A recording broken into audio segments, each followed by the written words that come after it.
Hello, and welcome to another episode of the Christian Reeve podcast. Today's guest is a future podcaster and content marketeer all the way from Florida in the USA. His name is Daniel Lynn. Welcome to the show, Daniel. How you doing? I'm doing pretty well considering it is a Wednesday. Thanks for having me, Christian. What's wrong with Wednesdays? Is it just the midweek hump? Or... Well, it's one of those days that ends in a Y. Hey, there we go. I don't like to pigeonhole specific days because bad things and good things happen on all of them. Yeah, that's a good point, actually. It's funny, isn't it? Like we have these expectations of certain days, and then they can end up being the absolute worst, and some days can take us by surprise. It is what it is, I suppose, when it comes to the working week. I suppose it depends what your week is. Like for me, I don't work Mondays, right? Like I still work every day I'm just a bit of a workaholic, but in terms of like my day job, if you want to call it that, I work like 4 days a week. And I do freelancing outside of that, but it's mainly those 4 days are like what keeps me going, right? Yeah. And it's been interesting getting used to the idea of Tuesday being the new Monday, if you like, and Monday having it off, because now it changes everything. Sunday becomes second Saturday, and Monday becomes Sunday, I guess. It's an interesting strategy too, because most people opt for the Thursdays and the new Friday version of a 4-day work week. So eliminating Mondays and then still keeping Friday where it is. Not many people do that. I get where you're coming from. Yeah, I mean, when I was negotiating it originally, because it's contract work, so it's like that. One downside I'll say as well is I don't get days off, in the sense that I don't get holiday. So yeah, if you want to be freelance, you're working all the time. So it's a good thing That is a big significant downside. Yeah, I mean, it's, I'm at that stage in my life where it's about the grind, and I'm working on everything outside of it. This is work. Not like, I don't mean it in a mean way. Like, I love this and I want this to be my work. If this was my job, just to do this, it'd be great. I'd be in heaven. But in order to get to that point, you still got to grind and do the daily stuff and keep going. And that's how it is. And I'm not complaining at all. I'm very happy right now. I just want things to be better, as we all do. But what I will say on that is that, it does change the dynamic. You're right. And it's originally, I actually asked for the day off because I used to do volunteering. I did volunteering sort of during I started towards the end of 2020, well into 2021 throughout. And then I sort of stopped the beginning of this year. Because I just had more and more work going on, and I've been doing it about a year and a half, and I kind of felt like I'd not done enough, because that sounds bad. You can always do something, but I knew I needed to put more time into doing this and everything else I want to do, so I had to make that sacrifice, unfortunately. And I also wanted to kind of, where I had been dedicating that Monday for volunteering every week for like a year and a half, and occasional other days as well, I realized I'm not actually getting to enjoy that day just as a day off kind of thing, right? Like taking advantage of it. So that was part of my decision as well. It was a lesser reason, but it was, still like, hey, occasionally, maybe let's have a Monday off, like that'd be interesting. What allows you the ability to maybe not taking it as a day off, but using it more as, if you put your extra day off when everybody else goes back to their thing, it limits your distractions and you can prepare for the week to come in a way that most people don't get to. Yeah, and I don't know, like this whole 4-day working week in general is an interesting concept. Like, because as you mentioned, most people are trying to opt for or are being given the Friday off, right? And then Thursday becomes a new Friday. And I think it's a fantastic idea, a 4-day work week. It's amazing what one day can do. As far, like, I honestly think the whole 5-day working week is hopefully a thing of the past. It's pretty outdated. Yeah, I mean, it should be based on results, So I heard a comedian had a really interesting theory on the work week. And if you just break it down into the work week needs to be 40 hours, a lot of companies play around with like flex time, where as long as you you can work whenever you want to, as long as you're working all your hours and meeting your metrics. This comedian, something like that, but instead of a 4-day or 5-day work week, he said we should do a 3-day work week. Do 3 days of 13-hour work, and based on the principles of being able to, once you get in the zone of working, you just work and keep. A lot of days you like got work you're doing and you just turn it off, 5 o'clock, going home. But if you don't do that, you spend those 3 days just hard productivity, and you have 4 days to recover. You're so well rested for the 3-day grind again. I agree. However, big caveat to this. There's actually someone in my community that does this 2 or 3 days a week. She works in caring and stuff, which is a very demanding role. So there is that, like, take that Caring, into account. like nursing, that kind of thing, that kind of line of work. So obviously that is going to be a very tough job emotionally, physically, in every single way, right?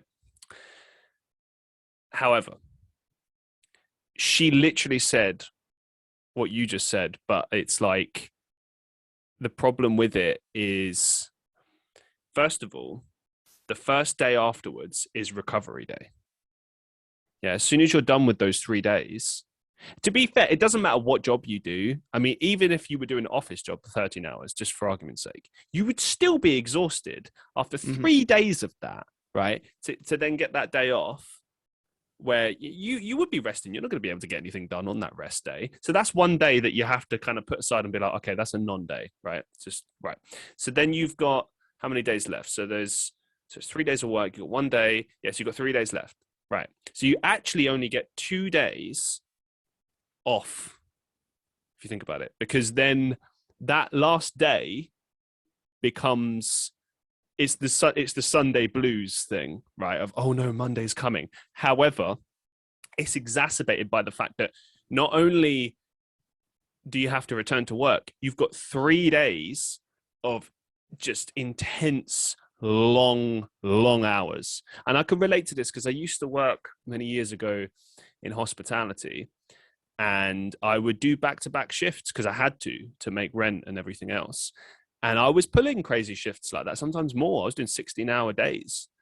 And the day before, when I would finally get some rest, I was like, oh my God, I've got to work like, I don't know how many hours this week, 60, 70-hour weeks. Like, it was hard. It was difficult to find the motivation to keep going. When the only motivation is to live, it's like, well, what am I even doing this for? Like, yeah, okay, to live. Yeah, I know I have to do this, but it's like, it's very easy to get caught in that, and it starts wearing on you, Yeah. So like, and that's the problem with these proposals. It's like, yeah, it sounds great on paper, but when you start actually doing it, it's just not realistic. I mean, I suppose a big part of this is what you do for a living. That's a really big part of this, because what you do and how much you enjoy it is another big thing, because you can spend 20 hours a week doing something that makes you miserable and be completely exhausted every day. Or, some people are happy to work 60, 70 hours a week and still have difficulty putting their phone or their computer down. Well, that's the thing. I mean, like, I look at what I do, like, for instance, like, most of what I do for a living is like sales and marketing and all that stuff, right? Like during the day. And I love it. I get to work from home. I've worked many years to get to this point. I got nothing to complain about. Very happy. But it is a slog sometimes. It's it's not a slog compared to like years and years and years ago, but it's kind of, you still have to like keep pushing yourself, keep motivating yourself, keep, you know what I mean? Like keep moving forward. And no, actually the real point I want to make with this is that physically it's a slog. You still got to put a lot of hours into whatever you do for work, right? So even if you love what you do, you still have to think about the fact that this is going to take a certain amount of energy from me. So if you do have like a more physical job or a more mentally demanding job or whatever, I mean, you can love it and it can be the best thing ever for you, but you're still a human being and you need time to rest. And it's even more difficult to rest when you're stubborn and, you like, I know sometimes one more hour. One more hour, I'll be fine. It's like right now I'm pulling a bit of a crazy thing where I do my work, my day job, I finish it, and then I do a podcast straight afterwards, and then I spend the whole evening editing it, getting it ready, etc. So, and I'm doing that for the next, oh God, like 2-3 weeks, something like that, day after day after day after day after day. It's a grind. And some of the people in my community were literally like, dude, you need to rest. You need to take a day off. Yeah. And I know they're right. And I do say like, oh, it's fine. I got this. And, you know, I'll be fine. I'll be fine. But I am concerned about it myself because I know I need to rest. And like last night, I went to bed at 12 p.m. And the younger people in the audience would be like, that's nothing. Right. When you're older, this is just for all the younger people listening. If you're like in your teens listening to this, you can't pull the whole staying up to 2-3 a.m. thing anymore. You have to get a consistent bedtime, which means, you got to put yourself to bed at like 10 or 11 As a PM. disclaimer, while you can function on 4 hours of sleep, use that extra time. I'm the same. I'm in bed 9:30. I get up at 5:30. Like it's just not something I can do anymore. If I feel physically, I feel like I'm dying if I go 3 or more days without not getting enough sleep. It's strange, isn't it? How that works. Like the whole age thing. Like I went to like a wrestling event the other day. And it's the first time I've ever done it. It's a watch along. But obviously, because it's in America, in the UK, the pay-per-view is at like, it starts at 1 a.m., right? Yeah. And finishes at like 5 a.m. or something. So this for like 3-4 hour pay-per-view. Right. So I was fine for a while. But when it got to about 4 a.m., man, I was struggling. I could barely keep my eyes open. I was really, really struggling. And I was thinking, like, if I was 19, 20, 21, no problem. I'd just stay up and go through the next day before I went to bed back then. Yeah, like you probably didn't even get... Sun's almost up. Oh, we'll just sleep tomorrow. But yeah, at uni, I would literally go to like, I'd party like till 3 a.m., go to bed for like 3 hours, wake up, go to seminars, and I'd sit there and I'd be like, and then I'd have some of the third years that I was friends with going like, dude, have you slept? And I'm like, yeah. And they're like, you should get some rest. And I'm like, no, I need to, because I was trying to party all the time, but also go to every single lecture and seminar. It was insane. Good on you for making an effort to actually go to your classes and dedicate yourself to partying, because most people just like, well, I'll go to the next lecture. Yeah, I don't advise that to anyone listening. I was the one who I would drive to the college. I would drive myself to college instead of going home, and I would just catch a couple hours sleep in the parking lot. That way I knew I would make it to class. Damn. That's interesting. So, because I know that you're, and we'll talk about this in a second, you're a mature college student, so you're studying something now. But so this is your second degree then?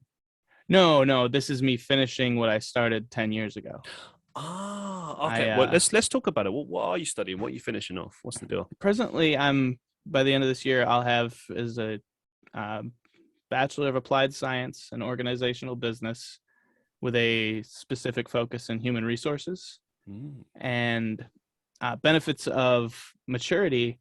I have witnessed several of my friends and people I know, they did it all early. They did it right. They succeeded, achieved what they would consider going to school to be their dream job, and then spend the next 2, 3, 5 years in abject misery because their dream job was awful.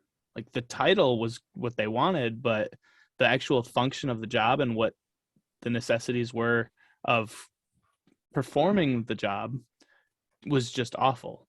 And so like one of my dear friends went to school for media production, and she wanted to work in the music industry, doing like promoting and working with record labels and things like that. And she did it. She got a job with a startup for a music event company that do club promotions and music festivals and things like that, working directly for the president of the company. And for 4 years was miserable, like hated every minute of it. The only thing that made it worthwhile was she was in a sphere that she liked. So the environment was okay, but the work environment was awful. The coworkers were not great. And I see the guitar behind you, if you're familiar at all with the music industry, it's kind of a cesspool if you're on the inside. Oh yeah. Do you know?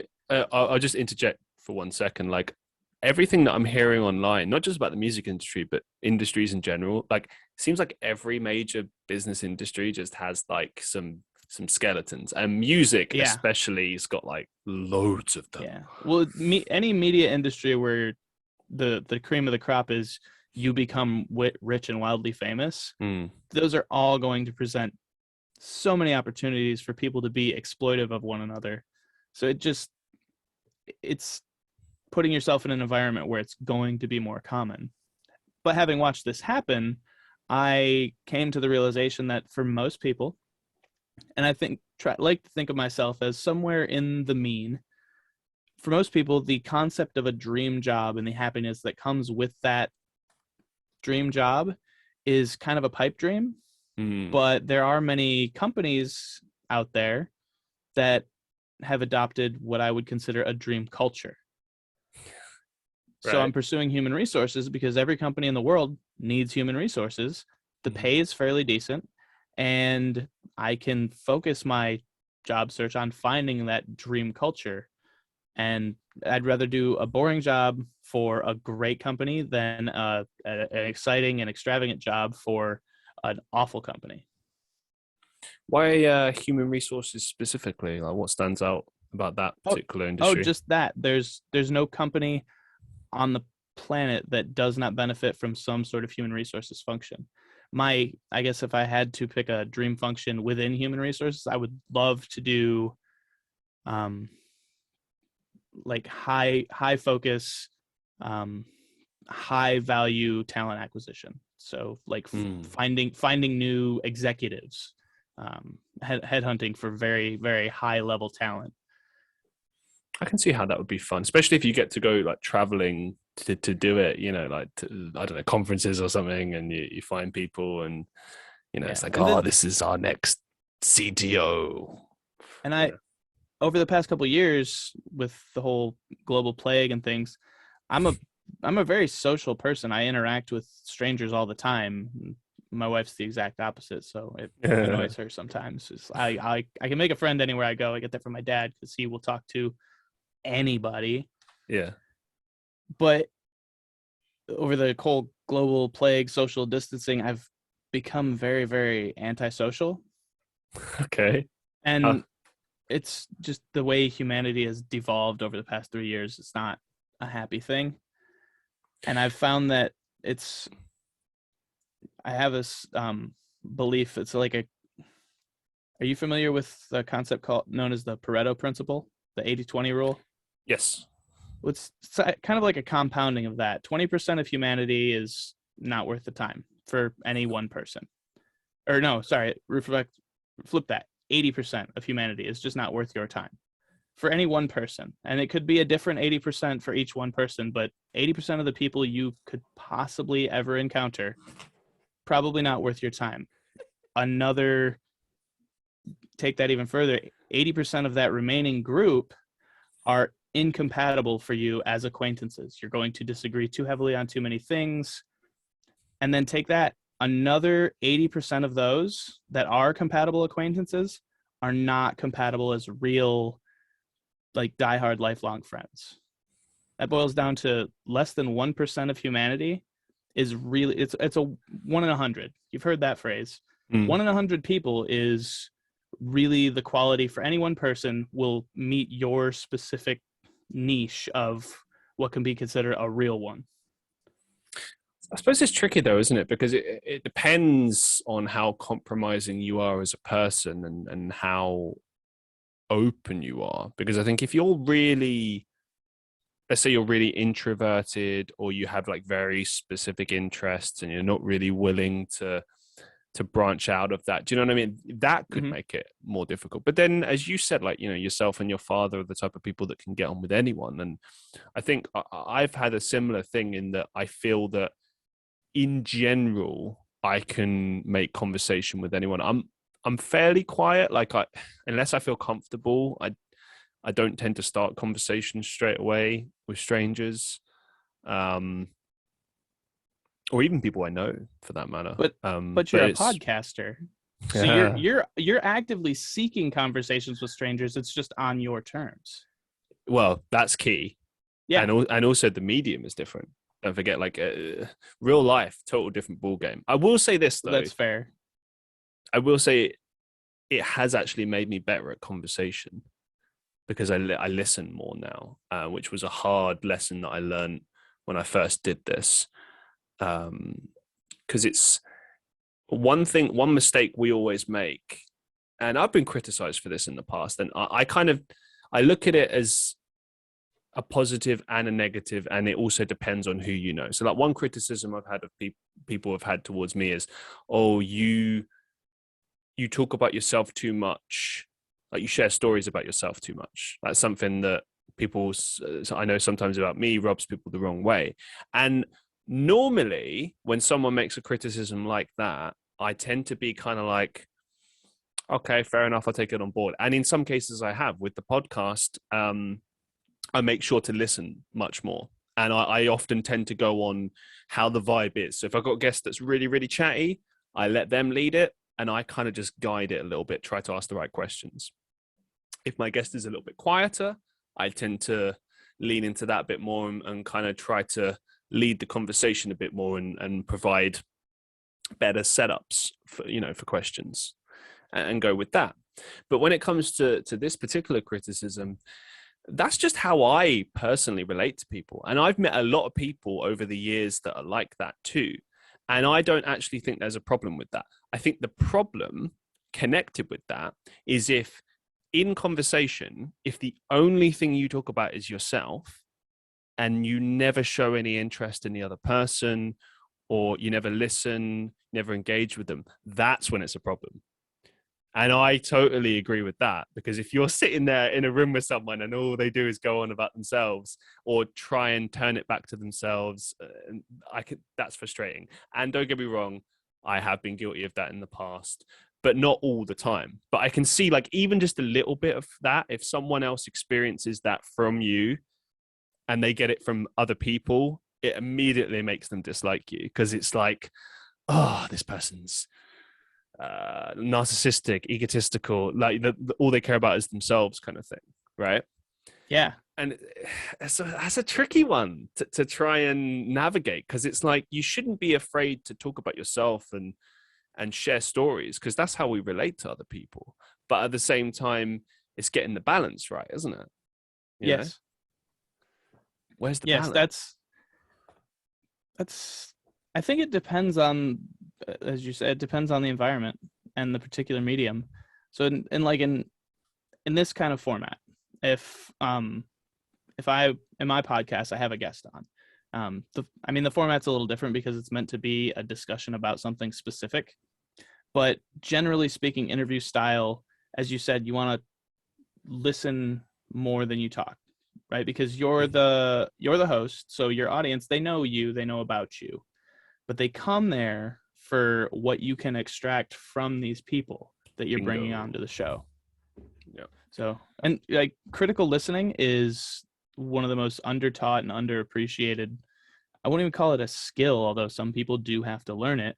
But nobody ever talks about like critical thinking and, learning math and memorizing things. A lot of things were taught, but they don't do a whole lot on teaching like children or adults the critical skills to listen with intent. Right. Listen to understand, as opposed to listening to respond. You've hit the nail on the head there. Yeah, it's exactly that. I mean, I've had people in the past say that about this show, like things they like or whatever is like, one person said to me once, I like the fact that you pay attention to your guests, like you seem in the conversation. And at first I kind of laughed. I was like, well, of course. But then I thought about it more and I was like, do you know what?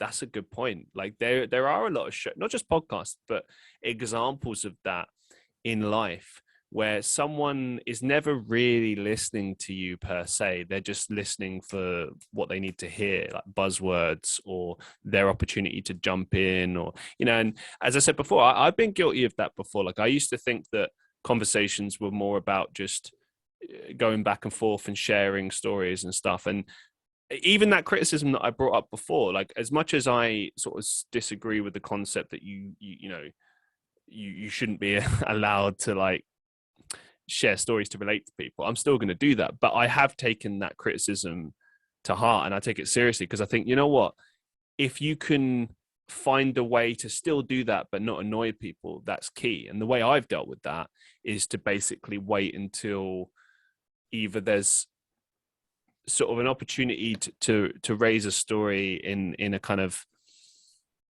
a place that makes sense, or if someone asks you, and if you take this podcast as an example, it's like I said before, depends on the guest, depends on the situation, but I tend to keep the stories and the discussions for when I do my own episodes, when it's just me. And if it's, if I have a guest on, I try to focus on talking more about them. Speaking of which, segue. Yeah. Bring it back to Daniel. So what do you want to know about? You see how I did that? Let's talk a little bit more about this college course that you're doing, because I kind of find it interesting that you've taken this break, and I know the reasons why, but I want to kind of get sort of your kind of story. So you started this originally when you were 18, 19, something like that? Yeah, fresh out of high school. I went to the local community college or junior college. I'm not sure the term they use in the UK. If there even is such a thing. Right.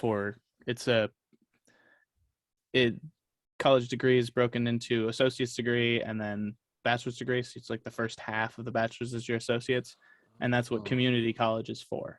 You get your first 2 years and then you transfer to a bigger college for the rest of your degree. It's cheap. Oh, yeah. Yeah, no, we have the same thing here in the UK. I think in the UK, it's like you do like a diploma, or you do, yeah, we have the exact same thing. I can't remember what it's called, but yeah, you do 2 years and then the final year is officially the degree, but the whole thing together is a degree. It's just a different way of doing it.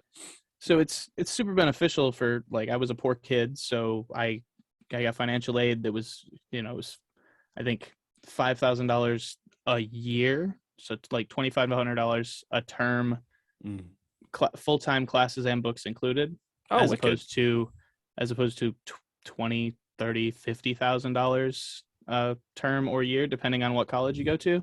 Jeez. But that does cover other things like room and board and food. It can get very expensive, but college is a whole other subject. So I started fresh out of high school at that college. I made the dean's list my first semester. Second semester, I was, average. Third semester, a little above average. And then my end of my second year of college, I needed one more. I would have needed an additional term after that to finish my associate's degree. My long-term girlfriend broke up with me, and I was moving across the country, and a whole bunch of things just coalesced into me bailing on my last term, like all my finals in my last term, and just dumping it for a few years.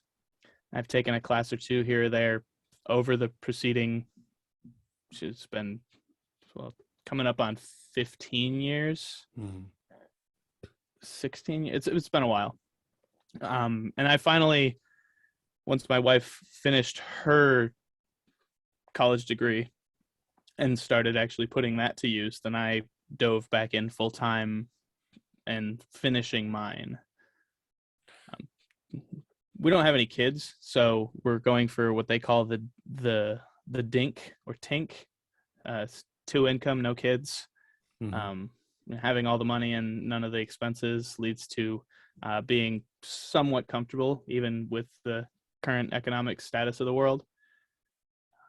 Well, we didn't have any. We adopted a 13-year-old last year. Oh, congrats. But at this point, I'm still against traditional employment. It's never rang fit in my brain. And that's the whole radical honesty thing backfires in the work environment, because almost every day there's an opportunity for you to just shut up, just do your work, just move on, just let it go. And it is a personal flaw that comes with that commitment that I don't lie. I don't fabricate. Even a white lie. I don't lie to spare someone's feelings. It's difficult, and understandably so. I get labeled as kind of a jerk sometimes, and I don't mean anything by it. Like, I'm a bigger guy. It doesn't offend me if to be identified as, hey, that guy, he's kind of fat. He's got long hair, neck beard. Like, these are descriptive features of me. It's not insulting because it's a fact. But other people don't have, like, I understand the flaws of it, but I grew up getting lied to a lot and a lot of broken promises by parents. So that's where that kind of, no, I don't lie to anyone for any reason.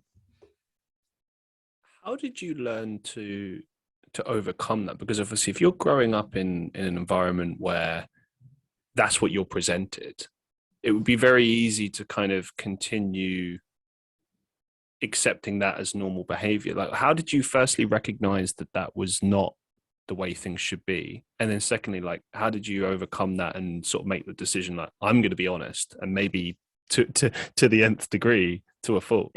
Yeah, maybe it ran a little bit too far in the other direction. Honestly, I'm not entirely sure.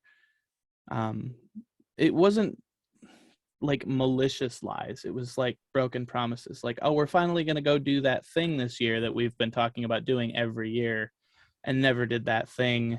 IOUs on birthdays or Christmas that never got fulfilled. And I'm also, this might come as no surprise, but I'm a very like non-materialistic person. Mm-hmm. Gifts are difficult for me. I love buying gifts for people if I have the ability to, like, this would be the perfect gift for that person. It's something they would have never thought of, something they're definitely not going to get for themselves. And I like doing that, and I really appreciate it in return. Like, I really believe the thought does count. Mm-hmm. If you put some thought into it. There has to be more than, I thought of you and I bought you this thing while I was checking out at the store. I appreciate it. Yeah, thank you. But you could put a lot of thought into something that costs absolutely nothing, and it means a lot. Yeah, no, I agree with that Back to sentiment. like your initial question, I'm not sure that I ever had something to actually get over, because I just grew up being honest. I was fairly well behaved. I always towed the line of getting in trouble. Like, if I go just this far, I won't face any penalties. But if I step one more step further, then I will. So I had a lot of friends who were delinquents, but I didn't partake in the things. All my friends started like smoking marijuana in their teens, and I never took part in it, and drinking and partying. And I remained friends with them. I never experienced the peer pressure, but that was the honesty. I just told them, like, if this becomes a thing, I'm going to decline. I have no reason to out you or anything over it. I just, I'm going to decline. I'll let you know that ahead of time. If I ever come around to wanting to do any of this, I know who to come to. I'll let you know. And I was blessed enough to have friends who respected that and also didn't abandon me because I wasn't one of them. That's really cool. I like that. It just built from there. Both my parents were less than upstanding citizens growing up. I tell people all the time I was raised by a pack of feral bikers. All right. But there's a very stark difference. I have a younger brother. He's only 2 years younger than I am, but we're polar opposites when it comes to the directions our life has gone. Okay. I always, whatever the requirements of me to maintain the freedom to do what I want to do, I gotta call and check in every couple hours. Okay, got that. I'll do that. Don't do this or get caught doing this. Don't break things. Don't steal. Don't break the law. Or don't get caught breaking the law, or don't break any significant laws, like speeding. I got my first speeding ticket a week after I got my license. I lost my car for 2 weeks. Oh wow. So, it didn't stop me from speeding. I just got better at it. Fair enough. But my brother, he was always the one like pressing those boundaries.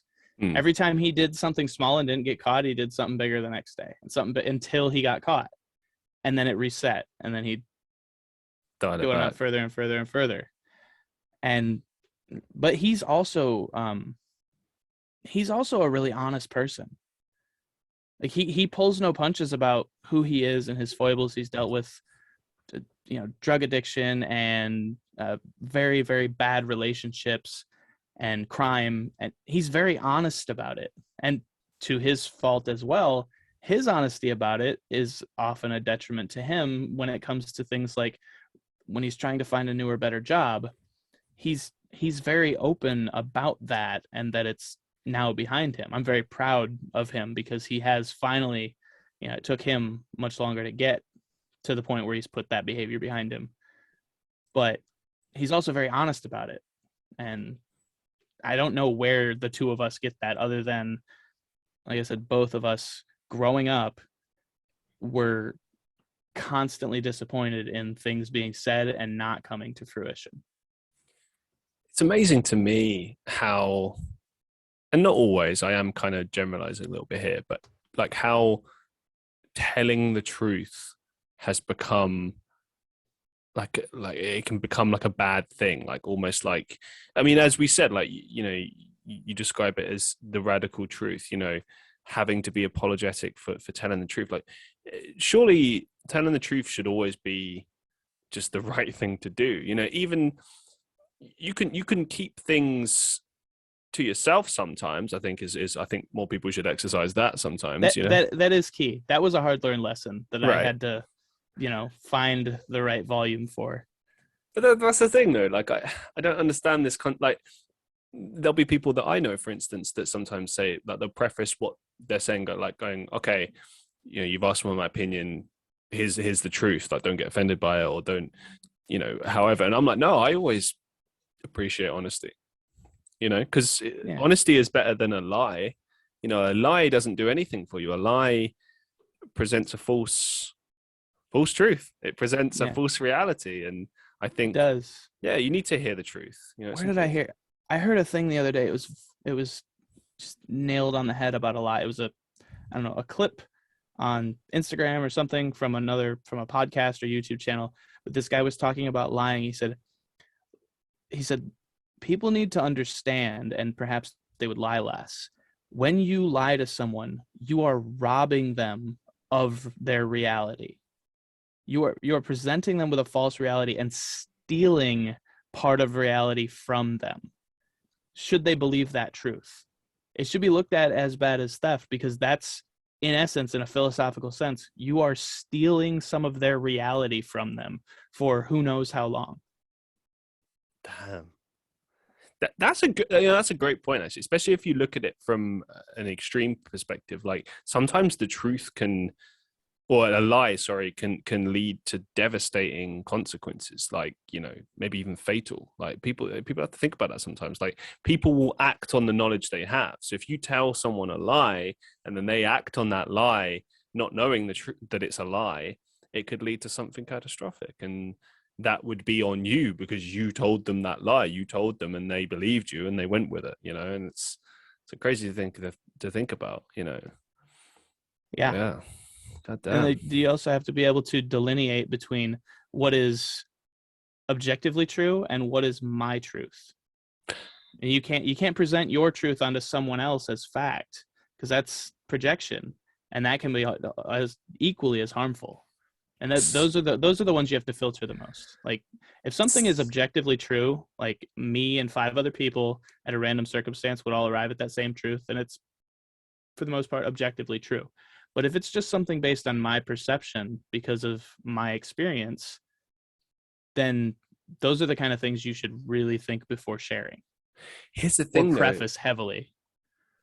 Right, but like, sometimes that's unavoidable. Like, for example, let's say 5 people in the same room and they see an event unfold, and then they all get asked about that same thing. All those 5 people are going to have a different perception of what happened. and as you say, that will be their truth, and Mm-hmm. none of them necessarily a lie. I suppose some of them could choose to lie if they want, but let's just say, for argument's sake, there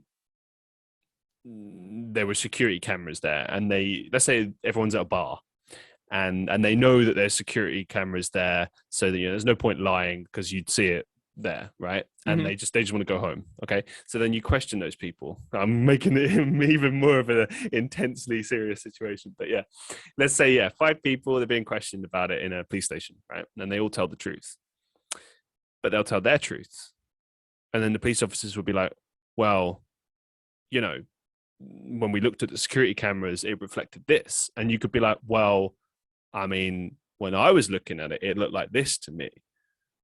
And Mm-hmm. then just see what I'm saying. So sometimes it's like you can be telling the truth, and it's okay.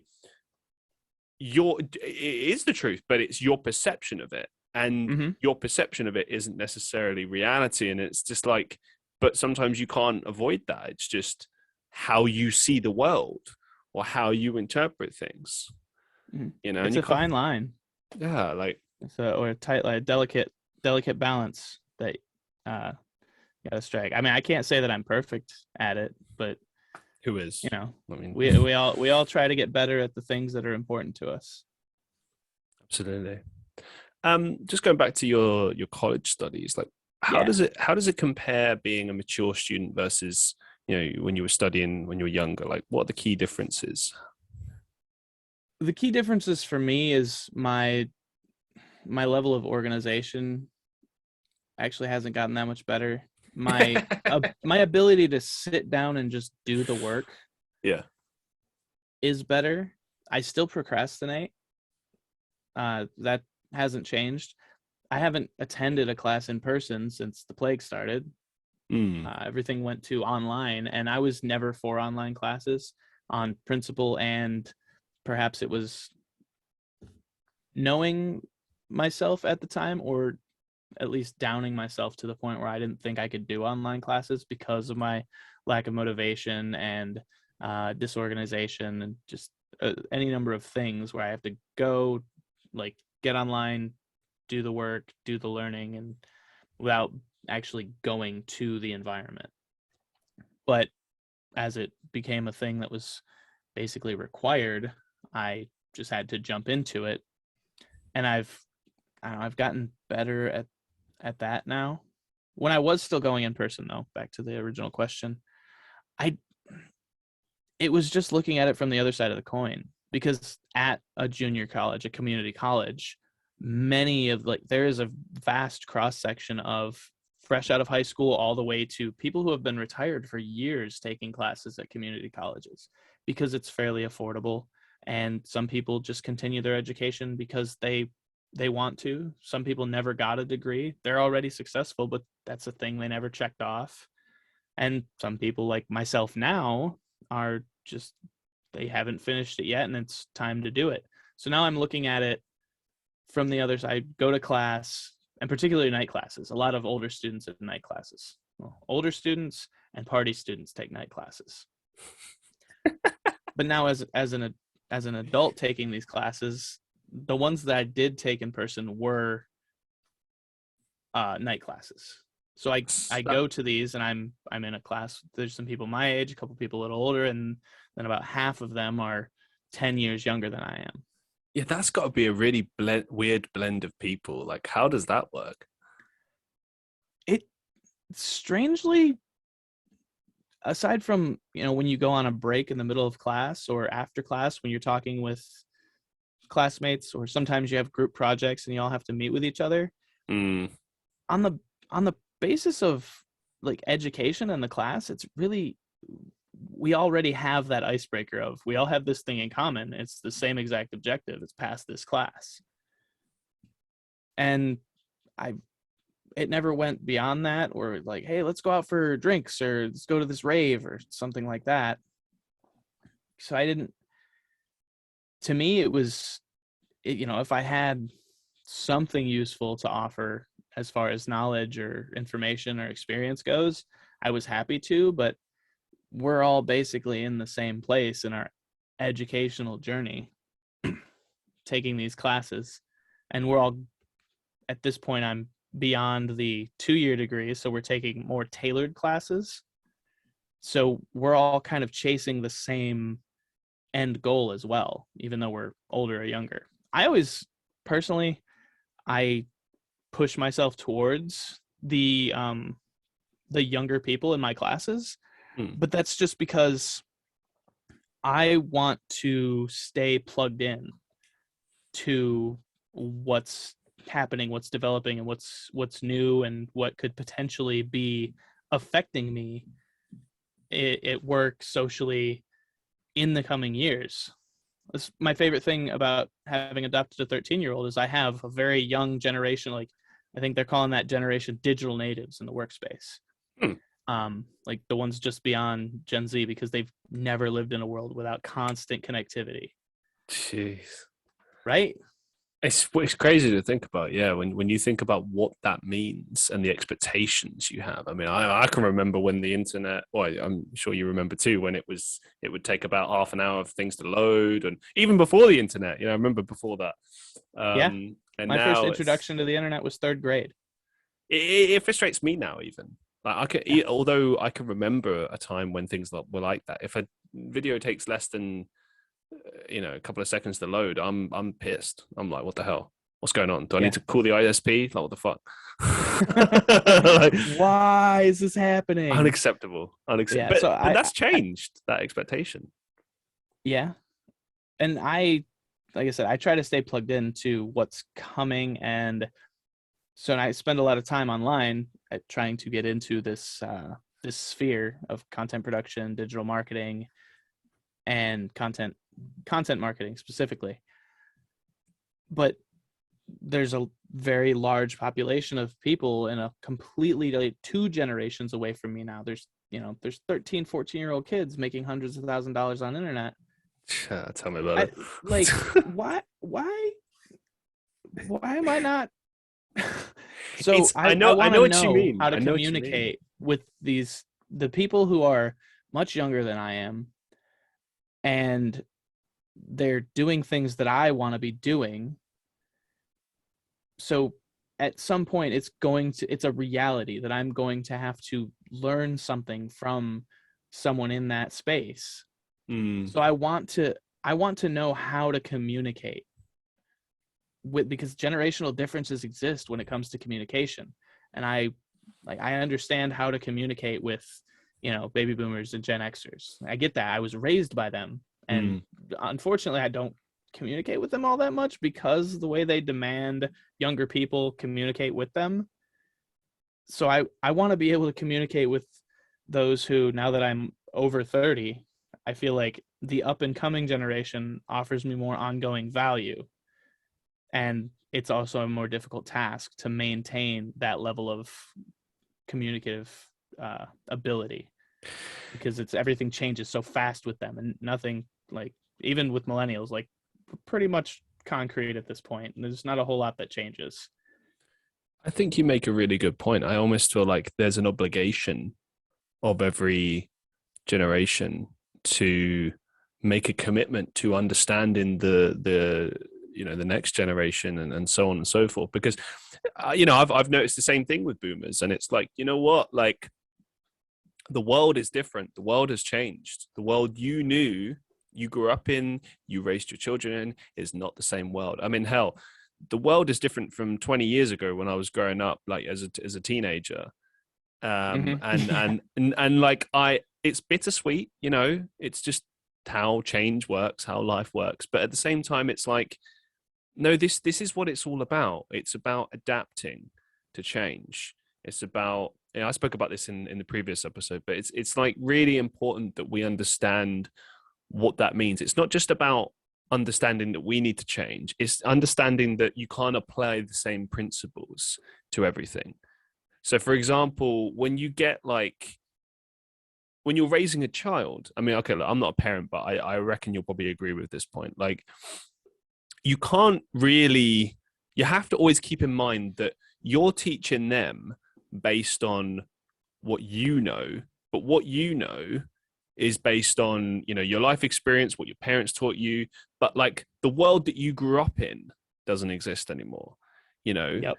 And it's, you're preparing your children for the next world or the current world as it pertains, and it's always changing. It's, you do your Right. best, but you know, bringing it back to what we were talking about, it's like you're obligated and it's a must to understand how things work, even the things that people find, you know, entertaining. Like, I think the problem with the boomers in many ways is that, and I'm not saying all of them, because there are many boomers that adapt very well. And you know, crikey, the amount of people I've had on my show from older generations, from the boomer generation, who've adapted so well and just get it. They were like, yep, no, I need to step up my game and just understand this social media stuff and work on that. And they do it to perfection.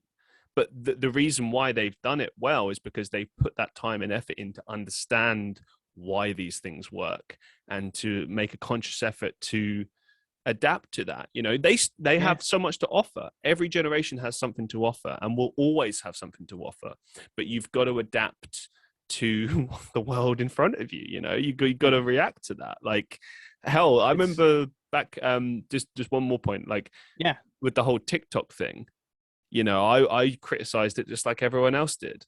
And now look at it now. It's one of the most downloaded apps in the world, and people are using it for all sorts of things, including what we do, podcasting and also marketing.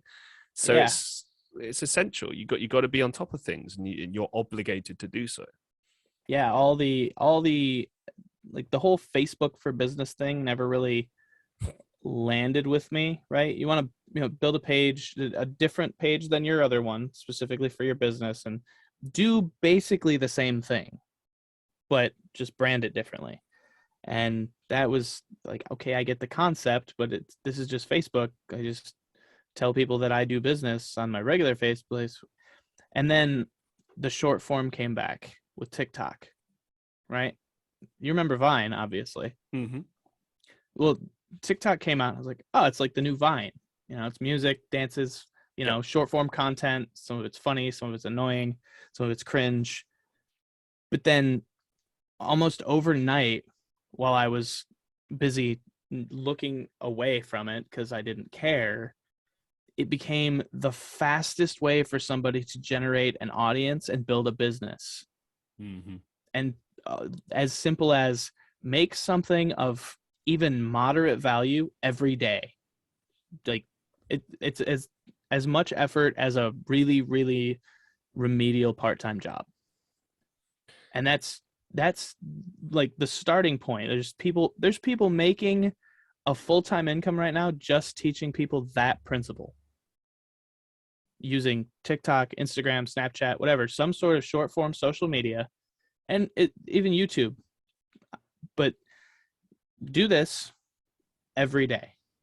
Good, bad, ugly, doesn't matter. Do this every day for 60 days, 90 days, 6 months, whatever. And from start to finish, you will generate something. But it's a universally applicable principle, but it's so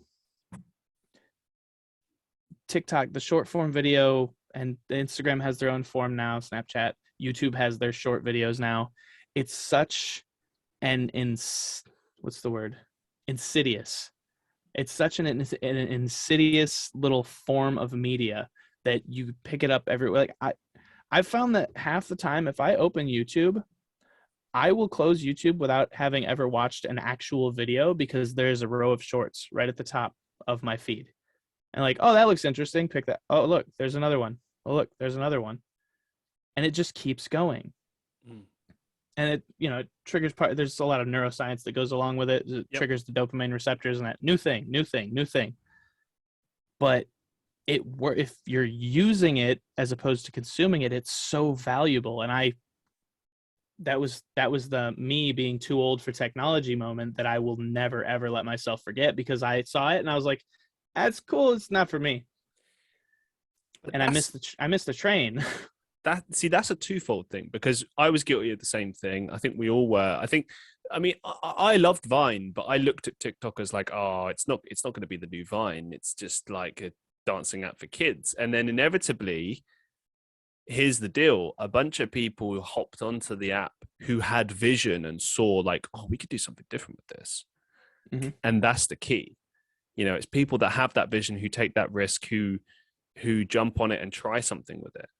You know, I mean, when I look at everything that I do on TikTok and stuff like that, the stuff that got me the most views were just like silly things, you know, just like little stitches here and there, a silly voice here and there, you know, like, or me, for some reason, me complaining about workplace stuff got so many views, obviously because it's divisive. It gets people relatable. talking. Relatability. I'll get onto that, but it's like, you get people talking or you get people annoyed, something like that. These are great ways to engage with people. But yeah, as you said, relatability is key. And I think that's why the people that are most successful on that app and others are more tapping into culture at the time. Like there's this guy, I think his name's Isaac or something. He's a British guy.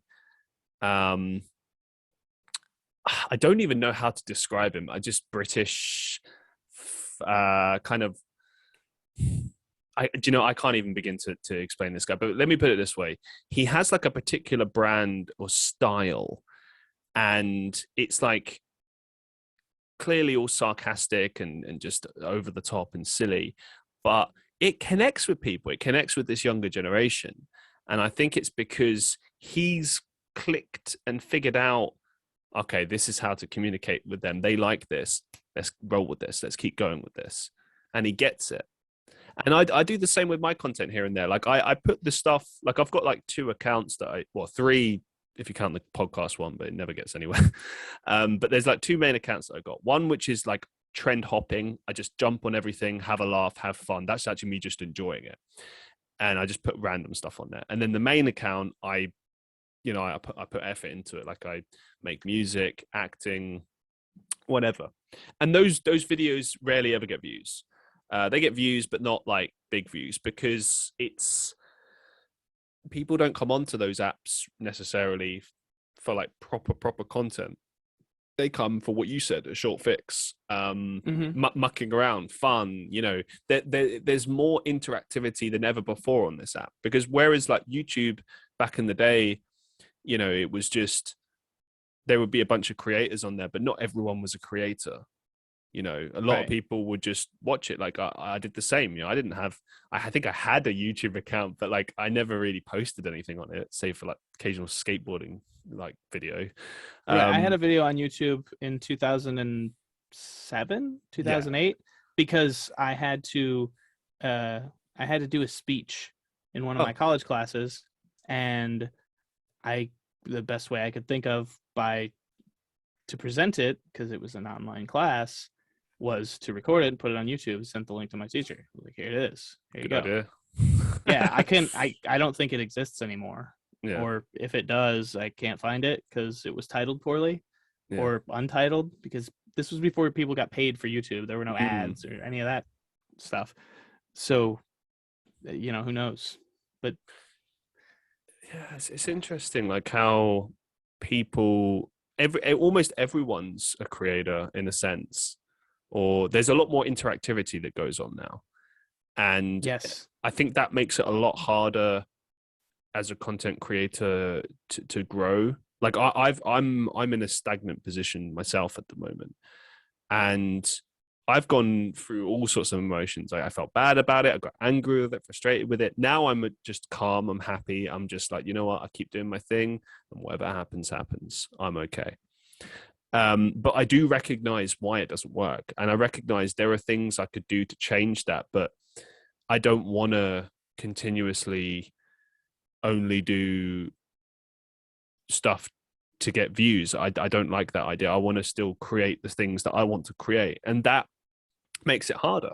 You know, that makes you less accessible. Like even what we're doing, podcasting, it's tough to get into. You know, I've been doing this close to 2 years now, and I'm still struggling to build that audience. It's hard, and you know, I'll keep going because I love to do this, but nothing is guaranteed just because you keep doing it, or just even if you get better. You know, it's because I think you've got to build like a brand, and then people have got to believe in you and become fans of you.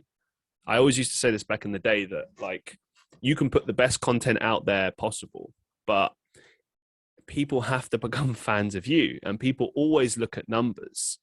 You know, they look at things like, oh, they've only got this many followers, they've only got this many, I guess I shouldn't pay attention. But a few people will. A few people will take that risk on you, and those people are the ones you want to pay attention to, because they stick around.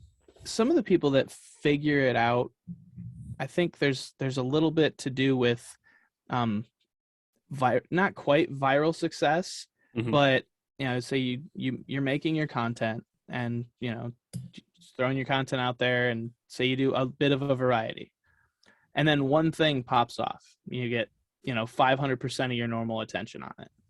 And that's not necessarily viral. Say you normally get like, you know, 100 likes, and then you get 50,000 likes or something like that, which is nothing really on an app like TikTok. 50,000 is still small beans, but you get something pops off really good. Even it's like, you know, 10,000. It pops off just significant amount of difference. They'll look at that. What about this was so special? Is it, you know, is it the music? Is it the thing I did? Is it the niche? Is it this particular subject or theme? And then do it again. This is the thing. Different form. The second something pops off, greatest hits. And the top producers on really any content, they do the same thing, because that's the people that like you and come and subscribe. They like that one thing, and they'll come back for more of that one thing in a different skin and a different flavor. But that's the thing that they like. And if you keep giving them that, they'll keep coming back for it, because that's what they like. It happened to me. I got a video to 2.9 million, and it blew me away. And I looked at it through the scope of what you're laying out there.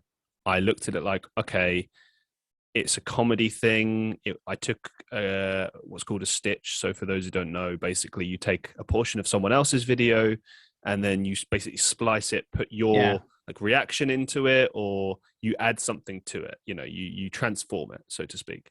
And it was just something silly. A guy mispronouncing the UK name, and he was a comedian. He was doing it on purpose for a laugh. And then I just reacted to it in a kind of over the top British, like, what? Like, you know, that kind of thing. And then it just popped off randomly. And I don't know still to this day why, and also why it went so huge in the Middle East randomly. But it did. And then I kind of thought, do you know what? Maybe it's got something to do with this like over the top British character. Maybe it's just this, and the absurdity of what the initial guy said as well. And I've since tried, you know, I always do character acting. I always do stuff like that, but I've never gotten anything close. I've gotten a few videos here and there, hundreds of thousands, but it's very thankless, and I haven't been able to recreate it since. And I guess what I've learned from it is that, as I said before, sometimes you create things and it just clicks with people and then it pops off. But sometimes it's just a one-off. Flash in the pan. Yeah, and it's unfortunate, but at the same time, I think it gives you an idea of what to replicate, what to do, what you're good at, what you're bad at. Like, you can learn a lot from it. I think in mine, I honestly do think it was just a fluke. I don't think it was anything else. I think it was just, here's a laugh, because other ones weren't flukes. Like when I was complaining, like I did a video where I was complaining about salary expectations or something like that, and that made sense. Okay, you're going to get a lot of people talking, agreeing, disagreeing, whatever, right? That made sense. That was, and you can replicate, and I did. I made a bunch of videos similar to that, and they always got views. I'm sure if I posted one tomorrow and it had a controversial enough point, or you know, it got people talking, you could do it again. But I feel like you need to be careful trying to recreate what once gave you success, because then you fall into a pattern of trying to pander and just do what you think works, and that doesn't always work, and people get Right. tired of that. Like, as you said, let's say someone subscribes to you because they want to see more of that thing that they initially saw. Yeah. Eventually they're going to get bored because you just keep doing the same thing. So you end up like SpongeBob ripping his pants. Well, kind of, yeah. The Yeah. job, it was funny the first time, funny the next few times, and now it's just like, and I think it always comes down to what I think is important is to just keep doing what you do. And if things pop off, great. If they don't, doesn't matter. Just keep focusing on you and what you're doing and make that your focus. And you just hope for the best, I honestly thought that was going to be the beginning of something for me. And then it wasn't. And I just kind of looked at it like, okay, well, I got some like a core audience from this that still checks my stuff out to this day. And that was the biggest success I can see from it. And I think that's the harder thing to get as well. I actually think it's way easier to get viral videos than it is to build a group of, say, 5-10 people that care about you and want to keep checking out your stuff. That's like my kid, one of her teachers had a viral video last year at Thanksgiving. And it was like, there was nothing to it. It was basically a bucket of slop. I don't know what it was. It looked disgusting. But he said, if your stuffing don't look like this, something or other. Yeah. And it went viral over Thanksgiving weekend. And it like viral to the fact like other people were like stitching it and reacting to it. Yeah. Like one of the accounts I follow, I saw like 2 weeks later, did a reaction to that video. I was like, yo, you're not going to believe this. She was super excited about it. She's like, but why? It's so gross. I was like, people like gross shit. It's true. It's how humans are. If it triggers you in some way, it's valuable online for some reason. And that was just a thing. It's just happened. So you have a very solid point. It's kind of like something randomly goes viral and trying to capitalize, but it's kind of like catching lightning in a bottle. Yeah, couldn't agree more. Yeah, actually, when you were talking about that, you mentioned, and I said this in the preamble for the episode, that you're a content marketer. Now, as I've mentioned a few times, I studied marketing as well. I'm very much into that field. So I'd love to get to know your kind of thoughts on marketing in 2022, and also, how you got into content marketing and just kind of your main thoughts about it as a career right now, and everything that's going on in the sphere of content marketing. Well, it's another thing in that long line of things I should have done 10, 12 years ago and didn't do for whatever reason. But, growing up, I was early teenager when the Fast and Furious came out, and I've always been really into cars. I grew up going to car shows. And at that point, that was my dream. I saw the first 2 movies. I was like, that's my dream. I want to own a race shop. I want to build and drive fast cars. That's my life's aspiration when I was 15. And that was my my upper middle class or lower upper class, but my rich white lady grandma was like, well, that's a very blue collar, there's a lot of work and not as many rewards and blah blah blah blah, that whole thing of I was the millennial generation. You got to go to college. It's worth more money to employers if you go to college. You ain't even got to use it. Just having the degree is good. Get a white collar job. The trades are lower because whatever. So I was like, okay, well, that dream kind of got poo-pooed on. It's not realistic, whatever. And then YouTube became a thing, and I was just like, this is really cool. And then South Park did an episode about it, about these people on YouTube who went viral early and like, oh, well, all these theoretical dollars, right? Because YouTube wasn't paying anybody yet. But in theory, that amount of attention on something is worth ad revenue. So in theory, these people could be worth significant amounts of money. Well, lo and behold, 3 years later, AdSense becomes a thing and people start making a career of producing content online.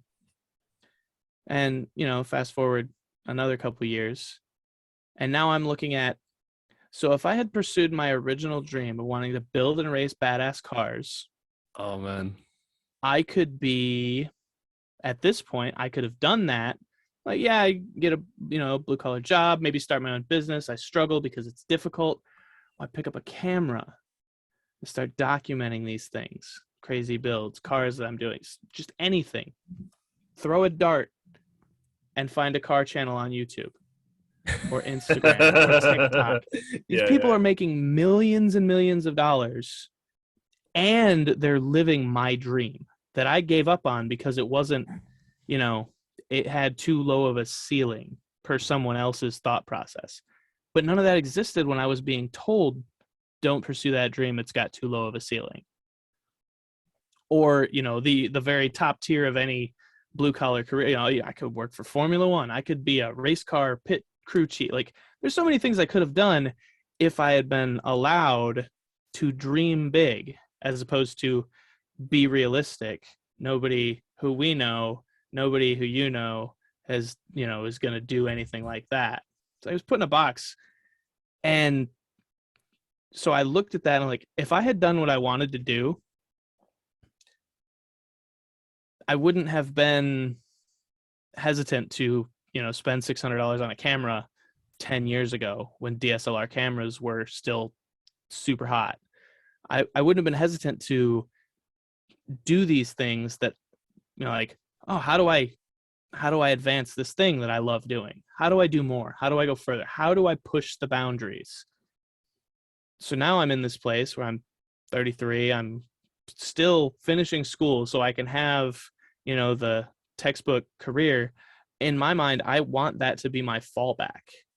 I want nothing more in life than to build something myself.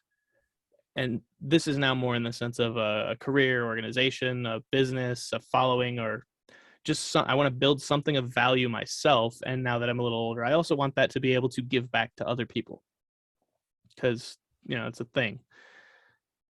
But I never did it then. And I was just browsing through. I'm a serial learner. I'll learn a lot. I get an idea, I'll dive in. I'll learn about it. I might be ADHD, but I don't want to say that and potentially be offensive to people who are. But it's that squirrel syndrome. Like, I get really into something. I learn everything I can about it over a month or 6 weeks or 6 months. And then something else comes into my view and I jump ship and go to that thing. This has held my attention. So it's a thing that I can do in my own time. I can turn it into a business if possible. There are a lot of avenues to do that. It gives me the opportunity to speak with new different people all over the world. And the networking opportunities are fantastic. So if I have to go to my default fallback plan, I may have built a very good network that could help me at that. Kind of going all over the place. I don't know. It's just other people are doing it. And I have maybe later than others come around to, that guy's an idiot. If he can do it, I could do it. And you're still gonna pursue it then, maybe if you can try. Yeah, I mean, I'm gonna keep doing it for all of the fringe benefits, regardless of if I hit, if I catch that lightning in a bottle. Because it helps enrich my life. And I could potentially help enrich someone else's life. And that means a lot to me. Just knowing or possibly knowing that something I did just to do it could inspire someone else to do it and really, really do it. Speaking of inspiring other people, is that kind of what you're going to try to do with this podcast that you're working on? Let's talk a little bit about that. Now, what's the deal there? Is it released yet, or is it still in production? It's still in production. My plan is actually to start producing or launch on the 1st is what I've been working on. I recorded a few episodes earlier this month. I'm having a lot of difficulty, as I told you, getting people who just want to come bullshit with me on a podcast. And I'm still working on that. I spoke with a couple people about it, trying to convince some of my friends. And I'm not even tapped into the real difficult part yet, because what I need are articulate people. And not everyone is good on mic, and not everyone's very articulate or good verbal communication impromptu, because the topic is, I'm sure you've seen, like, I think this thing changed my mind, which I hate. Yeah. Like, you're challenging someone to come and change a belief that you have, which is just like an asshole move. Sorry about the word. So I thought about that, and I was like, I hate that concept, but there's something to it. You're inviting a discussion. You're just doing it in a jerk way. So what about just flipping it? You think something, convince me. Okay. So it's more of an open-ended, open-minded. My mind is open. Come and insert your reasoning into it. See where we get. And beyond that, I'm not going to agree with everything people may, because people have different opinions, different ideas, different concepts. I might not agree with it, but through this form of like person to person, like I said, I can have a good conversation with anybody who's willing to have a good conversation and not be nasty about it. Whether we agree or disagree on completely anything, we can still have that conversation candidly and friendly, or we should be able to. So the deeper goal is finding something. Ideally, I would be able to speak to people who I vehemently disagree with on most fundamental levels, with the goal of, like, if they can convince me to see their point of view via like a real backed up, well concrete argument, or at the end of the day, if all we do is have a good conversation respectfully with a lot of like thought through points, we can find something, even if it's something small, that we do agree on. Fun, like some sort of philosophical concept or idea that like we both think is right or good or bad. Like we both agree that's bad. Like we both agree murder is bad, right? Cool. That's the spot we agree on. Let's go from there. And the whole thing, I put it up on my websites, finding common ground through disagreement. And that's just because people can't seem to have a real conversation anymore. Like even I can't talk with my own family half the time. Yeah. Like you get towards certain subjects, and those are the things I want to talk about, not because I want to convince you or change your mind. I honestly want to know why you feel that way. Like what has put you in that train of, I want to understand that listening to understand thing. That's what I want to do. I want to listen to people so that I can understand them and hopefully find some common ground with them anyway. I think it's a fantastic concept. And I can see why, because at the end of the day, if you're presenting this idea, belief that you have, that you're really passionate about, it's gonna be good to come onto a show where you get to promote that and try and win someone over and explain it like it makes sense. And it's also good because you want people to be interested in that thing.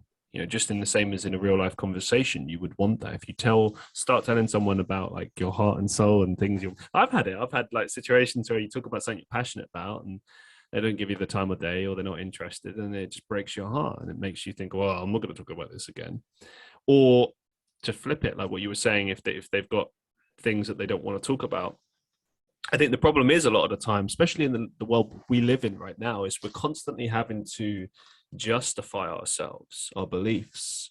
It's like seemingly everything is a debate these days or an argument, and it's like it's very difficult to navigate that sometimes, and to avoid that and to get to a point where you do just have a conversation, a discussion.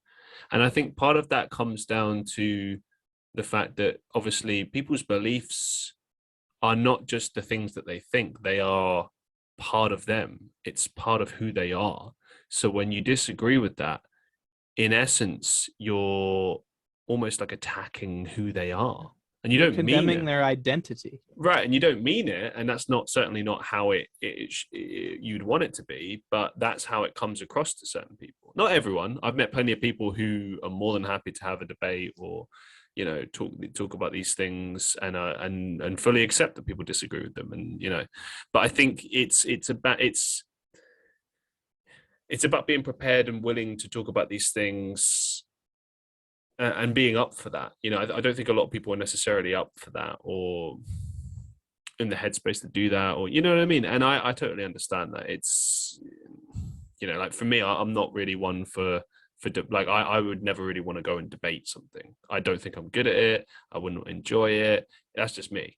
But I get how that works, and I think you'd have to have a lot of understanding of not just what you know, but also you need to know the other side of things and do your research on the other side of things. And I think that'd be interesting for you as a host with your show, when you're met with people that have sort of beliefs that are completely adverse to your own. It means you're going to have to do a lot more research, and potentially you might find yourself debating them. So that'd be interesting. Yes.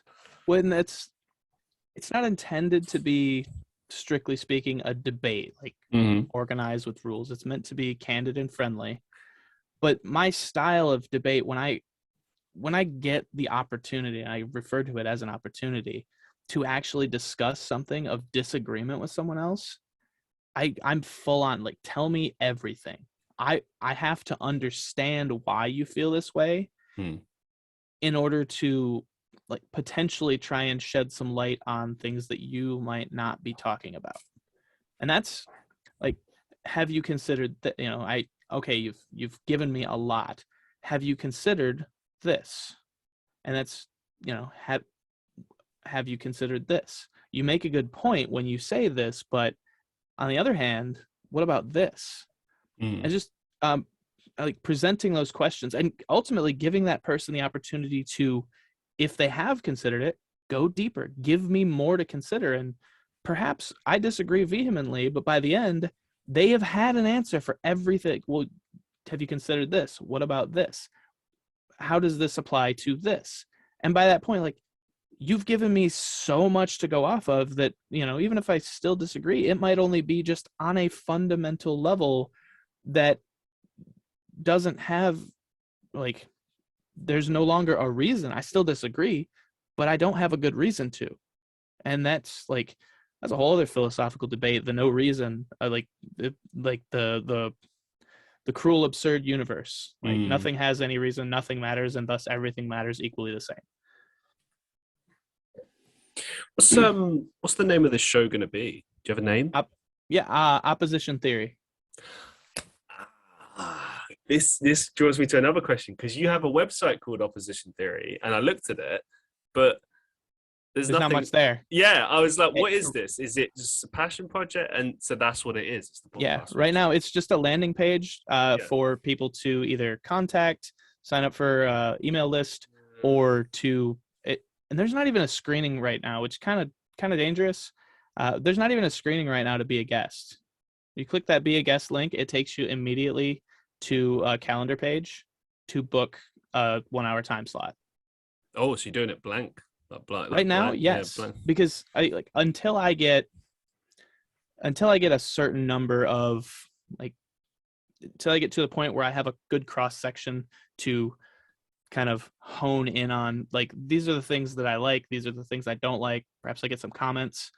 I want to get the experience. I want to get the time on mic, and also I speak to one person, perhaps, like, hey, do you know anybody else who would be good for this spot? And it's another good way for me to, I got to get that initial wave going, because like I said, I'm ready for everything else. I actually totally built up and scrapped an entire podcast before doing anything before this. Wow. Because I just wasn't passionate about the concept anymore. Hey, fair play, man. I get that. So I'm ready with everything. I got my editing down. Luckily, my wife's an amateur photographer, so I have Adobe. So I have Audition to do all the editing. So I have all the bells and whistles. Hey. I learned how to use that. I'm still working on SEO and like the other internet marketing aspect of things that, again, I'm learning a whole new industry. But I built the website because I wanted it to be at least somewhat professional. And I mean, as soon as I launch, I have another stack of content on the page. I have, like the embed of the episode and maybe a little blog or show notes, things like that. But right now I just wanted to have that to make it easier, because the first two I recorded, which I'm sitting on right now, it was a back and forth with emails over like 5 days. Like, oh, when's good for you? If you do this and do that. I was like, I did another podcast with another guy in the UK, Mark Stedman. He has a podcast called What's Your Problem, where he takes you want to get into podcasting, you're having an issue, tell me what it is and we'll just talk through it. It was a really great concept and I had a great time talking to him. But he helped me out. He put me on to a couple different websites and the tool that I'm using for scheduling. And I tried to, I mentioned to you earlier, you said Reddit is my friend, right? Mm-hmm. I was browsing Reddit and I was like, just different subreddits, people have opinions all over Reddit. Like for me, Reddit is a great place to try and farm for this, right? 100%. And I was like, where is a great place for me to find people regarding this particular unpopular opinion? Yep. Right? Okay. So I messaged a couple different people with their opinion. I was like, I like that opinion. There's a lot to unpack. That'd be a great discussion. Do you want to do an episode? I got one. The recording and a lot of it was fuzzy. The quality wasn't great. So it was good. It was a dud. And then I was like, doing this one at a time thing and, getting 1 out of 10 people that actually see the comment and respond and are interested. I got it. Hop on unpopular opinion, right? I'm just going to make a post. Like, the best place to post your unpopular opinion is to come to me and we'll actually discuss it on a podcast. It was great. It was like, put a lot of words into it. It's like, I'm okay at copywriting. So I put a bunch of words into it. I read all the community rules to make sure, because Reddit's it's awful. Every time I posted in a new subreddit that I've never posted in before, my post gets removed because it breaks some rule that I missed. So I read through carefully. The only one that could have possibly been against is that posts about the subreddit specifically need to be posted in the mega thread. Yep. I was like, well, I mean, it's more about it's the post is about me, not about you. But the mega thread was locked, so I didn't have access to that. So I was like, okay, well, I'll post it. It gets removed, then I have to edit it and fix it. Fine, no big deal. If it gets removed, I was like, well, risk it for the biscuit. Worst case, it gets removed, right? Immediately removed, like auto removed. Yep. I was like, okay, well, it's like, and reason 34 meta post. All right, fine. So I go in and I'm editing it, trying to fix it so it's not meta. Like, how do I reword this to just tell people, hey, come share your unpopular opinions with me and we'll talk about it. Meanwhile, I'm editing this, I get an email from Unpopular Opinion. You have been permanently banned. Yeah. From r/unpopular opinion. I was like, what? You can contact the mods here to whatever. I was like, okay, I'll contact the mods.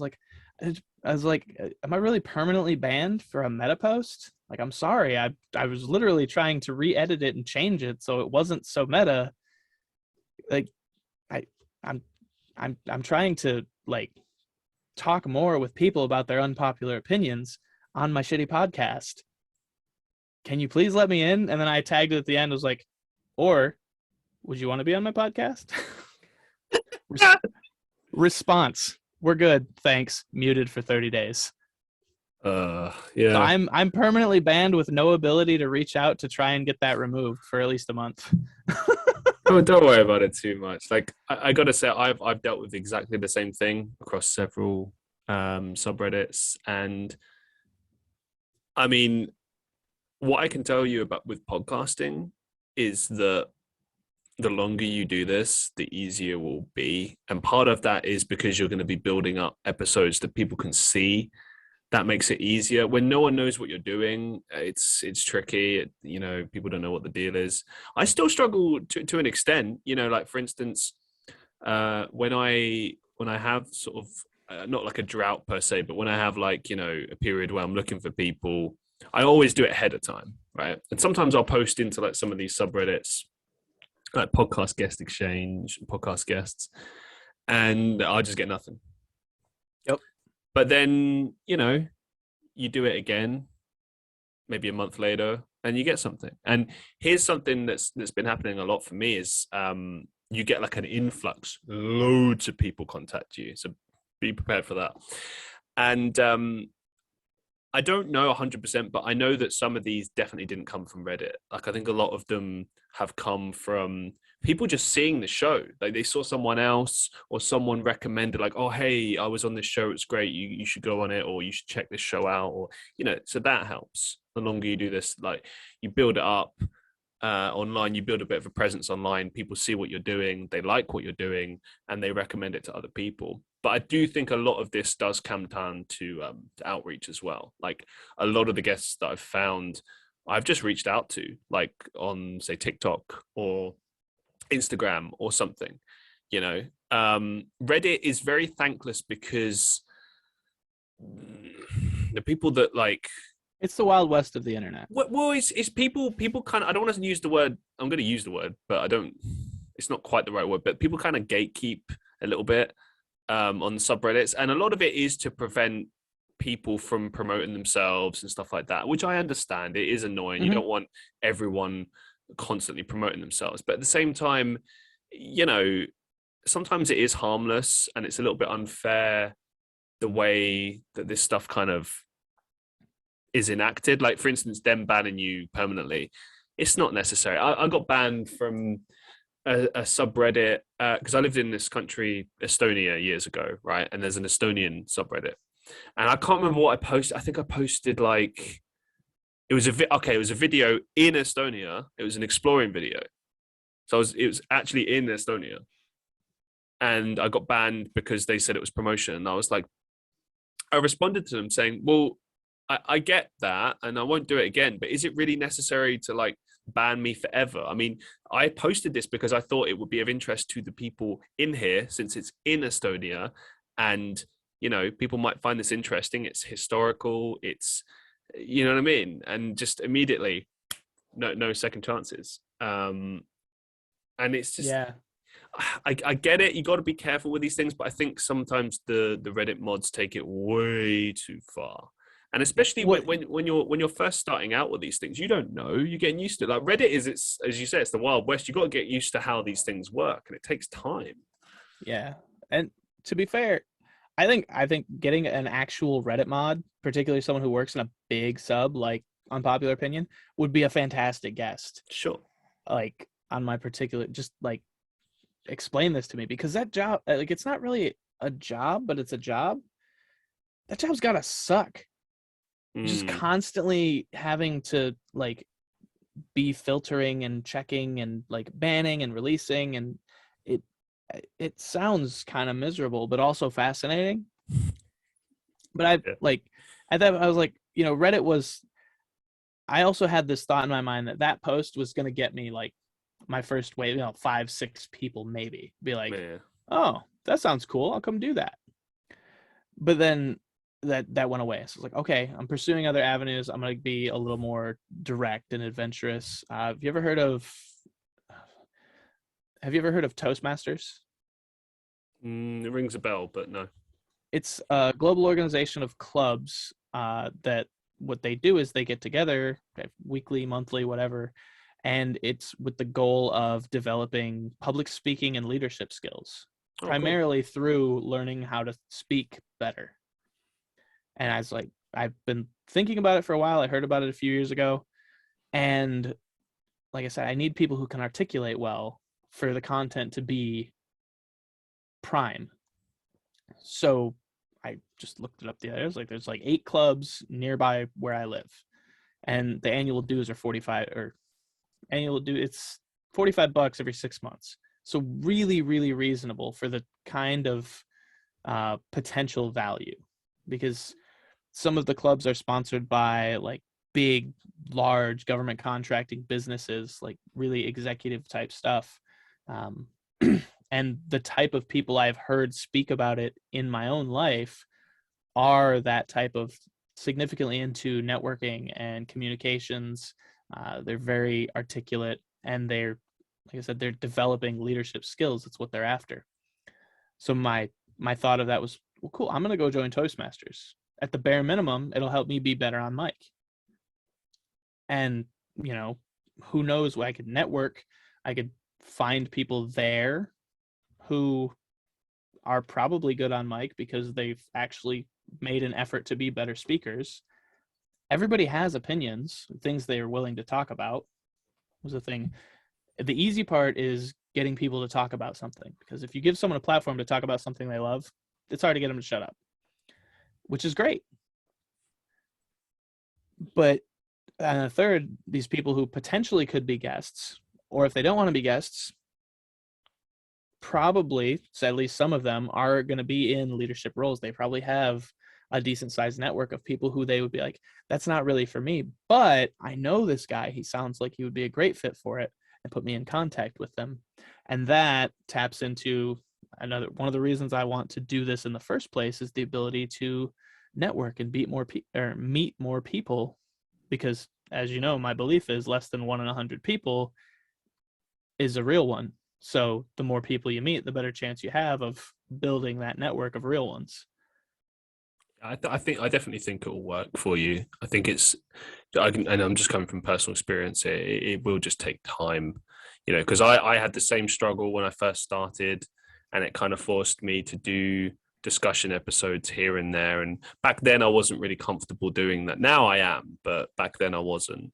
And I used to worry. I used to be like, can I keep this going? You know, what if I never find guests again? And obviously it was silly, you know, it's just, you just have to keep doing it. And, you know, you build up a bank of episodes, and people see what you're doing. And, you know, one thing leads to another, and it gets easier. But outreach is going to be a big part of it. And it's putting the work in, man.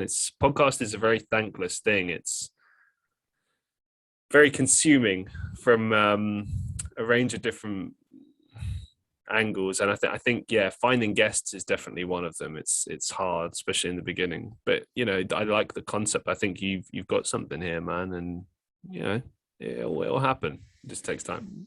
Well, I thank you for the vote of confidence. That is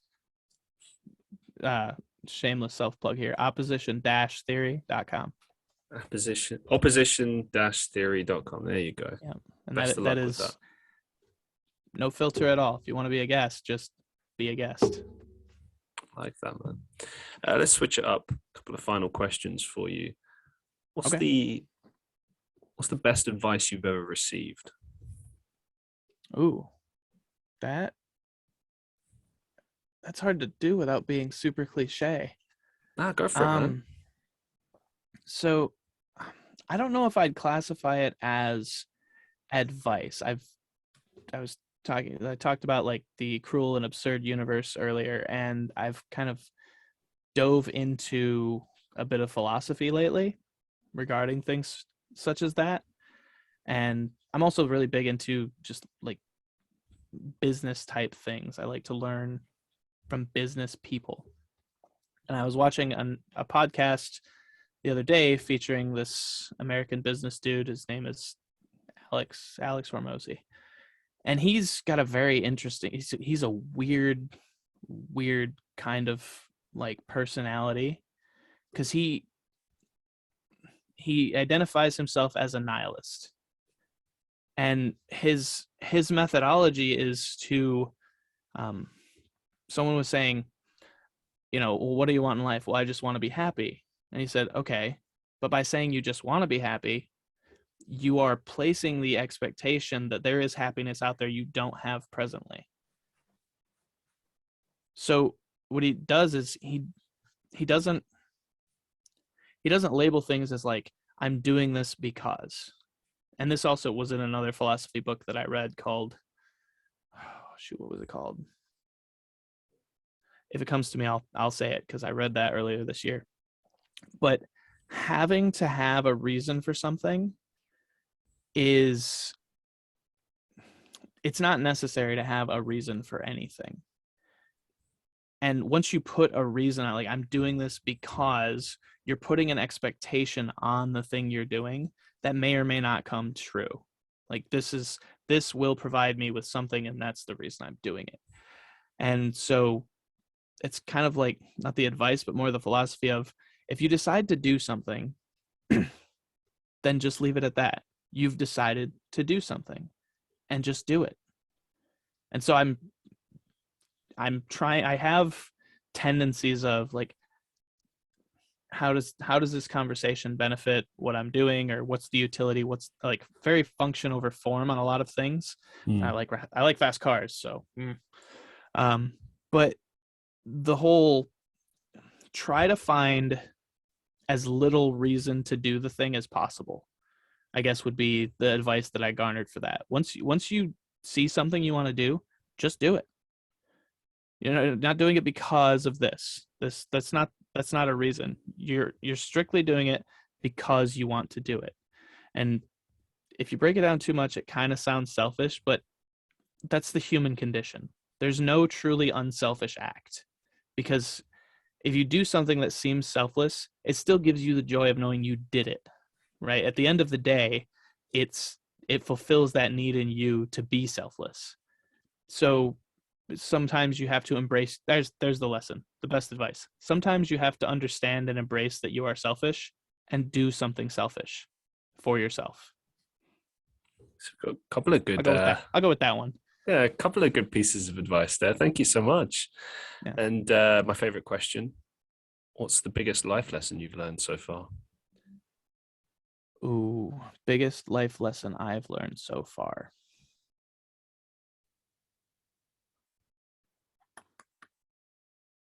It's a deep question. My biggest life lesson has to do, and this might be a negative, but it fuels a lot of how I do things. My biggest life lesson is, plans change, goals don't. You can plan anything out to the nth degree of specificity, but that can always change. Something can always upset your plan, like the best laid plans of mice and men. But a goal is adaptable. Once you set a goal, and that goal can be as hard and concrete as you want it to be, if something gets in your way, you can always sidestep it. So plans change, goals don't. Brilliant. Yeah, thank you so much for that. As we draw things to a close for today, do you have any upcoming projects or some final thoughts that you'd like to share with our listeners? Not particularly. This was I saw your post on Reddit, and honestly, by your description, I was listening to one of your episodes earlier with I forget what her name was, the indie retro musician, something recent, I think. Oh, Izzy Allen? Yes. Yes. Yeah, yes. Very talented young musician. Yeah, I was listening to that one, and I was like, by your description, I was like, wow, these are some heavy people. I was like, I'm just a regular dude, but if you're looking for a regular dude, now aside from that, the only thing I'm currently working on that is like promotable is opposition theory. And that's, like I said, this is an open call to anyone who fancies themselves a good verbal communicator. If you have an idea, concept, or an opinion that you'd like to debate and potentially disagree to the purpose of finding common ground, that's the website has the link and all of that there. And at some point, I'm going to start using my camera and probably putting content on YouTube as well. But that's more of a just like a passion project. I've always loved the idea of just doing a vlog for the sake of doing a vlog. But yeah, you gotta have a niche, and you gotta be specific. Like I like way too many things to have a niche. Is there a niche where, someone just does all the things? Like my gamer tag and half my online presence is noob time, because I'm new at everything all the time, because I'm always like tracking off to do new stuff. Same here, man. I can't just stick to one thing. I mean, that's my idea of hell right there. Having to Yeah, stick right. to one thing. It's just I'm gonna just Yeah. do this one thing over and over and over and over again. Unless that one thing was, like I said, building a fast car and driving it really fast. But then it's a different car every time. So I want to address one thing you said there, which I think is important, though. I think that fundamentally, we're all just normal people. I think it's very easy to look at some of the things we do and if they've got success or not, and you know regard them as successes or not, or to brand ourselves that way, or whatever. It all sounds very flash and fancy, but at the end of the day, like it's just titles. It doesn't mean much. Like, certainly when I do this podcast, I'm not thinking like, oh, this person has 50,000 followers, or oh, this person's a really successful musician. Like, that's cool, don't get me wrong, that's great, and I do take note of that. I'm not going to sit here and pretend like I don't, but it's not why I have people on my show. Like, the reason I have people on my show is I look at them and I'm like, can I have a good conversation with this person? Like, can I really just talk for as long as we have? I mean, look, we're an hour and yeah, 45 right now, and we've covered a lot of different things. And it's because of your willingness to have a conversation and my willingness to listen. And we come together and we create something. And that's what's important. Like, I will, of course, I love to explore people's lives and the things that they do and stuff like that. But like, I think everyone has value in everything that they do, and they shouldn't, even if they don't feel like they're doing a lot, you know what? Like, there's always value in your life, in the experiences you've had. Everyone has something to offer to the world. I truly believe that. And I think you're going to do great things with this podcast that you're thinking of doing. And you're a very clearly hardworking person, and that's going to pay off. Hard work always pays off. And I think you're going to be very good at this show, and I really wish you the best with it. I can't wait to see how it unfolds and takes off for you. I appreciate that. Thank you very much for being on the show, Daniel. It's been an absolute pleasure. And to all the listeners of the Christian Reeve podcast, I hope you've enjoyed the episode. As always, be safe, be well, and I'll see you in the next one.